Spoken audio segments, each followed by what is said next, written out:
Inalala ng buong Catholic community ang ipinakitang kagandahang loob ni Pope Francis noong ito'y dumalaw sa ating bansa. Hindi rin makalilimutan ng publiko ang mga aral niya kanyang iniwan. Ang buong detalye ihahatid ni Kate Renya. Nakikiramay ang buong simbahang Katolika sa pagpanaw ni Pope Francis. Ikinalungkot din ng mga Pilipino ang kanyang pagpanaw.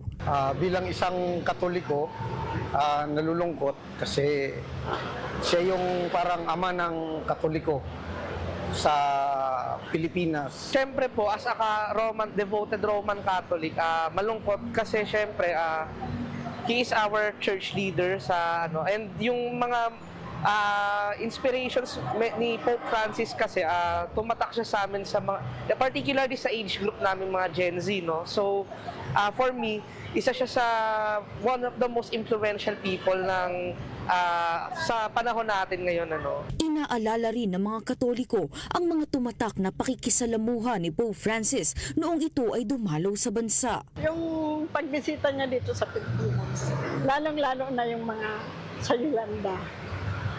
Diba? Walang kapantay.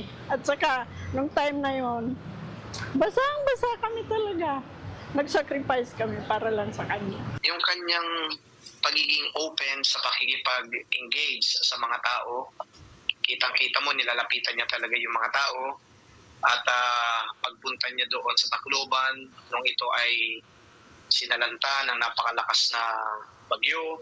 Ayon kay Father Jerome Siciliano ng Archdiocese of Manila, naging magandang imahe sa mga pari at sa mga mananampalataya ang yumaong Santo Papa. Anya, iba't ibang paraan ng pag-alala ang isinasagawa ng simbahang Katolika sa bansa. Ang usual na ginagawa ay mag-alay ng misa at karamihan o lahat yata ng mga simbahan naman sa buong mundo, gano'n na ang ginagawa.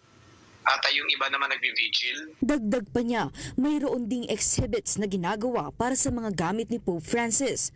Kung ano man yung mga gamit ni Pope Francis, lalong-laro na sa mga lugar na pinuntahan nila, sa Pilipinas, meron ng ginawang exhibit doon, katulad ng pagpapakita ng upuan niya, yung jeep ay yung nasinakyan niya. Hindi rin makakalimutan ang kanyang ipinakitang aral na kagandahan loob sa publiko. Pagmamahal sa kapwa. Yan ay nare-reflect sa kanyang mga turo. Ang pagmamalasakit sa kapwa ay napakahalaga. Pangalawa ay yung kanyang simplicity at humility. Siya ay kinakitaan ng pagiging payak sa kanyang pamumuhay at ginugol niya ito sa paglilingkod sa mga tao. Samantala, nagdeklara si Pangulong Ferdinand R. Marcos Jr. ng period of national mourning kasunod ng pagpanaw ni Pope Francis. Magtatagal ito hanggang sa araw ng libing ng Santo Papa. Para sa totoong balita sa Bagong Pilipinas, Kate Renya, Congress News.